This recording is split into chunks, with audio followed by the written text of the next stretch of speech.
میں ذرا عائشہ صاحبہ سے پہلے تو یقینی طور پر اس موقع پر ہمدردی کا بھی اظہار کرتا ہوں اور یہ امید رکھتا ہوں، دعا کرتا ہوں کہ اللہ رب العزت آپ کے معاملات میں آسانیاں پیدا فرمائے اور آپ کی اس مشکل کو جلد از جلد جو ہے وہ حل کرے۔ یقینی طور پر اس کے لیے کوششیں جاری ہیں۔ آپ ایگزیکٹلی ذرا یہ بتائیے گا کہ آپ کا کاشف صاحب سے آخری رابطہ کب ہوا ہے اور کیا تھا وہ رابطہ، وہ کیا بتا رہے تھے اس میں؟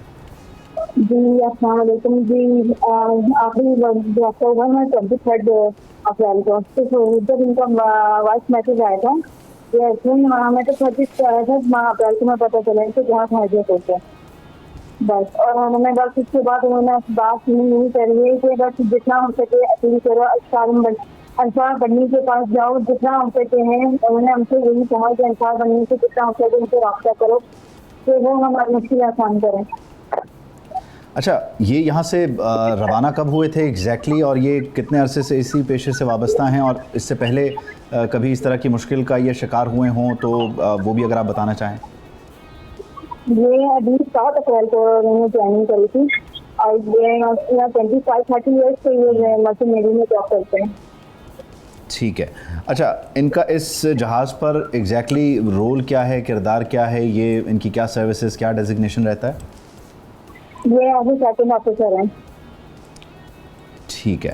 اور یہ کیا بتا رہے ہیں ان کے پاس ایگزیکٹلی کتنے لوگ ہیں؟ پاکستانیوں کا کیا بتا رہے ہیں؟ 11 پاکستانیوں کا نمبر بتایا انہوں نے، ہم نے سنا بھی۔ اور کھانا وغیرہ ان کو مل رہا ہے یا کھانے کی بھی قلت ہے؟ جی جی، یہ 11 پاکستانی ہیں اور کھانا وانا ابھی یہ آ رہا ہے کہ کھانا وانا ختم ہو گیا ہے، اور ویسے ہی بہت زیادہ مشکل میں بتا رہے ہیں، اور کیا کہتے ہیں ٹارگیٹ پہ رکھا ہوا ہے، ان کے 10 پوائنٹ پہ رکھا ہوا ہے۔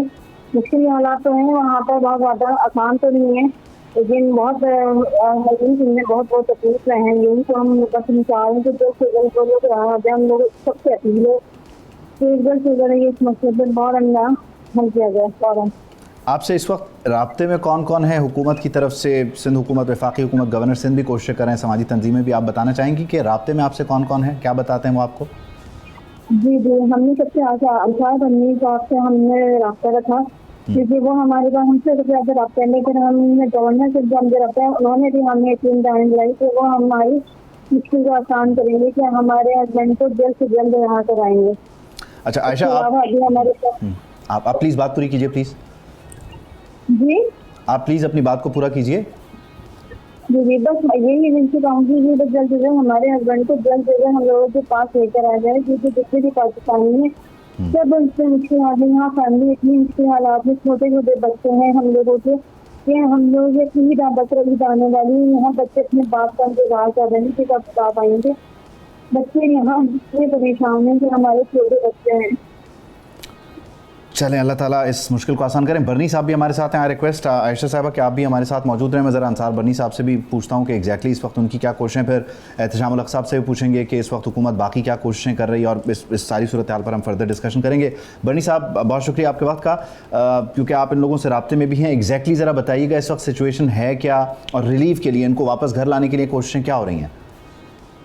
دیکھیے، جو آپ کو بتایا گیا کہ 17 افراد ہیں، ان میں 11 پاکستانی ہیں، ایک بھارت کا بھی شہری ہے، سری لنکن ہے، انڈونیشین ہے، اور میانمار کے لوگ ہیں۔ اس ساری صورتحال میں انصار بنی ٹرسٹ جو ہے وہ انسانیت پہ یقین رکھتا ہے، لیکن میں بھارت کو یہ بتانا چاہتا ہوں کہ اس کو بھی ایکٹیو ہونا چاہیے اپنے شہری کو بچانے کے لیے۔ سب کی ذمہ داری پاکستان پہ ہی تو عائد نہیں ہوتی ہے، تو بھارت کی حکومت کیوں خاموش بیٹھی ہوئی ہے؟ تو اس ساری صورتحال کے اندر ہم یہ سمجھتے ہیں کہ باقی ملکوں کو بھی ایکٹیو ہونا چاہیے۔ ہم باہر کے ممالک سے بھی رابطہ کیا ہوا ہے ہم نے، اور ایک چیز جو بہتری کی طرف گئی ہے کہ ہمارا کسی طریقے سے کچھ ذمہ داران سے رابطہ ہوا ہے، اور ہمیں امید ہے کہ اچھی خبر ہمیں ملنی چاہیے، ہمارے پاس آنی چاہیے۔ میں بتا دیتا آپ کو کہ کس سے ہمارا رابطہ ہوا ہے، لیکن چونکہ زندگیوں کا معاملہ ہے، اول تو یہ کہ ہمیں بہت احتیاط کرنی چاہیے، کیونکہ میرا جو پچھلا تجربہ بھی ہے وہ یہ ہے کہ یہ جو افواہ کار ہوتے ہیں، ان کے نمائندے ان ممالک میں بھیج دیے جاتے ہیں جہاں سے وہ شپ پہ آگاہ کرتے رہتے ہیں کہ کیا صورتحال ہے۔ تو میں یہ اپیل کروں گا کہ کوئی ایسی بات نہیں ان تک پہنچنی چاہیے جس میں وہ ناراض ہوں، غصہ کریں یا کسی اور طریقے سے کوئی ایسا میسج جائے کہ جس کے اندر ابھی تک ڈیمانڈ نہیں آئی ہے. میں بڑے وثوق سے بات کر رہا ہوں کہ ابھی تک کوئی ڈیمانڈ نہیں آئی ہے، لیکن میں آفیشیل ڈیمانڈ کوئی نہیں آئی ہے. اس لیے پیسے جمع کیوں کیے جا رہے ہیں؟ ابھی ہم انہیں کیوں میسج دیں کہ اللہ نہ کرے کہ کوئی ایسا پیغام جائے کہ ہم نے پیسے جمع کرنے شروع ہو گئے ہیں اور وہ پیسوں کا انتظار کرنا شروع کر دیں. ممکن ہے اللہ تعالیٰ ان کے دل میں کوئی رحم ڈال دے اور وہ ویسے ہی ان کو رہائی کا پروانہ دے کے بھجوا دیں. یہ صومالیہ کا واقعہ ہے. اچھا، وہ تو ڈیفینیٹلی پوری ایک سوشل میڈیا پہ ایک معاملہ ڈسکس ہو جاتا ہے. ایک ذرا میں آپ سے ایک آخری سوال کرتے ہوئے اس کو کنکلوڈ کرنا چاہ رہا ہوں کہ آپ کے اندازے کے مطابق، ظاہر ہے آپ نے کہا زندگیوں کا معاملہ ہے، کہ کتنا وقت لگ سکتا ہے؟ ظاہر ہے ہم اندازے پہ بات کر سکتے ہیں، آپ اپنے تجربے کی روشنی میں بتا سکتے ہیں کہ اندازاً کتنا وقت اس سارے پروسیس میں لگ سکتا ہے؟ دیکھیے، جن لوگوں سے میرا رابطہ ہوا ہے اس حساب سے مجھے امید ہے کہ جلد سے جلد ہو جانا چاہیے. صحیح. لیکن ایگزیکٹ بتانا بہت مشکل ہوگا کیونکہ سمندر کا معاملہ ہے اور سمندر کی صورتحال آپ کو اس وقت پتہ ہے کہ جو 2 ممالک 3 ممالک کا آپس میں رابطہ جس سلسلے میں چل رہا ہے وہ بھی اس کے اوپر اثر انداز ہو سکتا ہے. تو امید ہے کہ اللہ کرے کہ 15 دن کے اندر یہ اللہ کرے کل آ جائے، ابھی آ جائے، میری دعا ہے. اور لیکن ٹائم لگ سکتا ہے تھوڑا سا. چلیں، اللہ کرے کہ یہ کم سے کم وقت لگے اور اس وقت میں جو ہے وہ ان پر کم سے کم مشکل گزرے اور اس فیملی کو اللہ تعالیٰ صبر عطا کرے. عائشہ آپ کے ساتھ ہیں بول نیوز کے لیے، پروگرام نیوز پنچ کے لیے وقت نکالنے کے لیے آپ کا بہت شکریہ. برنی صاحب، thank you for your time. Ehtisham صاحب سے اس سب کو ڈسکس کریں گے، لیکن اسی سے جڑا ہوا ایک اور معاملہ وہ بھی بہت عام ہے. ہم پانی پر جو سفر ہے اس کی بات کر رہے ہیں جو کہ غیر محفوظ ہے.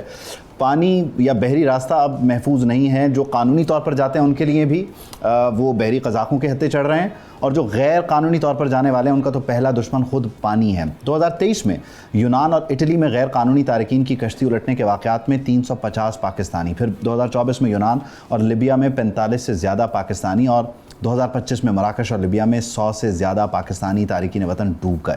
اب کمبوڈیا میں اس وقت 54 غیر قانونی تارکین وطن پاکستانیوں کے زیر حراست ہونے، نہ صرف زیر حراست ہونے بلکہ ان کے ساتھ غیر انسانی سلوک روا رکھنے کی ویڈیوز سامنے آ رہی ہیں، اور یہ معاملہ بہت سنجیدہ ہے. FIA اس پر کام کر رہی ہے. وزیر داخلہ محسن نقوی نے ساری صورتحال میں کام کرنے کی کوشش کی ہے، لیکن اس سب کے باوجود یہ پرابلم ایگزسٹ کر رہا ہے.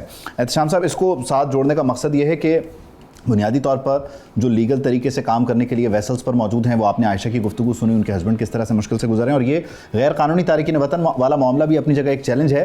سمندری راستے اب کسی صورت محفوظ نہیں ہیں. آپ سمجھتے ہیں کہ یہ آئندہ آنے والے دنوں میں اس کا کوئی فریم ورک کو بنانا چاہیے تاکہ یہ معاملات سمٹیں اور جو بھی سفر کرے وہ محفوظ ہو؟ دیکھو، میں فریم ورک تو بنتا ہوا نظر نہیں آ رہا. یہ آئے دن اس طرح کے واقعات ہوتے ہیں، لیکن زیادہ پریشان کن بات صومالیہ کے حوالے سے. کمبوڈیا کے تو I'm sure کہ وہ سارٹ آؤٹ ہو جائے گا جس طریقے سے حکومت لگی ہوئی ہے. اور باقی جگہوں پہ آپ دیکھ رہے ہیں جہاں پہ آپ دیکھتے ہیں بہت بڑا ویسٹرن انٹرسٹ ہے، جو لوگ لے کے جاتے ہیں، پیسے ان سے لیے جاتے ہیں، پھر ان کو چھوڑ دیا جاتا ہے، وہ اور ایشوز آ جاتے ہیں. یہ جو پوائنٹ ہے نا جو میرے لیے بہت پریشان کن ہے، یہ صومالیہ والا. یہ تیسرا واقعہ ہے آپ پاکستانیوں کا. آپ دیکھیں 17 میں سے 11 پاکستانی جہاز میں ہیں. عام طور پہ تو یہ ہوتا ہے کہ شپنگ کمپنی آنس لیتی ہے، وہ بات چیت کرتی ہے کیا لینا کیا دینا. یہاں تو وہ برنی صاحب تو کہہ رہے تھے کہ جی ابھی تک کچھ نہیں ہے. I'm sure کہ پیسے کے بغیر وہ بحری قزاق ہیں، وہ چھوڑتے ہی نہیں ہیں. اور دوسری بات ہے، دیکھیں وہاں پہ عبید آپ سول وار چل رہی ہے کئی 30-40 سالوں سے. اب تو صورتحال اور بدل گئی ہے. کہ آپ دیکھیں ایک صومالی لینڈ ایک اس میں سے اور نکال کے تو اسرائیل نے اس کو ریکگنائز کر لیا، اور ساتھ ہمارے UAE والوں نے بھی اس کو ریکگنائز کر دیا. وہ تو سعودی جو ہے نا ان کے ساتھ بھی انٹیگنائز ہو چکے ہیں. تو یہ ایک وہاں پہ ایک سیاسی مسئلہ بھی ہے. آئیڈیالوجی وہاں پر کوئی ریگولر ڈپلومیٹک چینل ایگزسٹ نہیں کرتا نا جس کو آپ انگیج کریں؟ ایگزیکٹلی نہیں کرتا. دوسری بات میرا خیال ہے جو سب سے اہم بات ہے کہ اس کے لیے پرائیویٹلی لوگ جو برنی صاحب کر رہے ہیں، کچھ اور لوگ کر رہے ہیں، حکومت بھی کر رہی ہوگی کہ کس طریقے سے ان کی سیف اینڈ ساؤنڈ واپسی کو لایا جائے. لیکن عام طور پہ یہی کہا جاتا ہے، مجھے ایگزیکٹ نہیں پتہ میں ایسے کہہ دوں، لیکن میں یہ کہہ سکتا ہوں جو ہمیشہ ہوتا رہا ہے کہ پیسے لیے دیے بغیر یہ نہیں چھوڑتے بندوں کو. کیونکہ وہاں پہ تو آپ دیکھ رہے ہیں کوئی حکومت نہیں ہے، کئی حکومتیں وہاں پہ چل رہی ہوتی ہیں. اسرائیل کے آنے کے بعد تو صورتحال اور بدل گئی ہے. اور یہ وہ بحری قزاق ہے عبید جن کو امریکہ بھی استعمال کرتا ہے اور ملک بھی استعمال کرتے ہیں. جیسے القاعدہ کو کبھی امریکہ ان کے خلاف ہو جاتا ہے افغانستان میں, کبھی ان کے حق میں ہو جاتا ہے. تو یہ بڑی طاقتوں کا بھی اپنی کھیل ہے, لیکن پروسیس میں چھوٹے ملکوں کے لوگ, ہم جیسے ملکوں کے لوگ جو جاتے ہیں روزگار کے حوالے سے جاتے ہیں, ان کے لیے پریشانیاں پیدا کی جاتی ہیں. تو میرا خیال ہے گورنمنٹ اس کو ڈیفینیٹلی ٹیک اپ گورنمنٹ نے کیا ہوگا. جس طرح سے میرے خطرات یہی ہیں, خطرات یہی ہیں کہ صومالی لینڈ میں اسرائیل کے حوالے سے جو جس طرح کا نقطہ نظر ہے, آئی ایم افریڈ کہ اسرائیلیوں کو جب پتہ چلے گا کہ پاکستانی بھی ہیں تو آپ کو پتہ وہ تو بھنائے بیٹھے ہیں, ان کو تو تکلیف ہی ہے کہ ایران عراق جنگ میں پاکستان جو ہے نا وہ بالکل کسی اور طرف کھڑا ہے, جنگ بند کرنا چاہتا ہے. یو اے بھی نہیں چاہتا جنگ بند ہو, یو اے تو یہی چاہتا ہے کہ جی وہ تو انہوں نے کہا فنش دا جاب, ختم کرے ایران کو مار کے. سبسکرائب کریں اور بیل دبائیں تاکہ کوئی خبر رہ نہ جائے.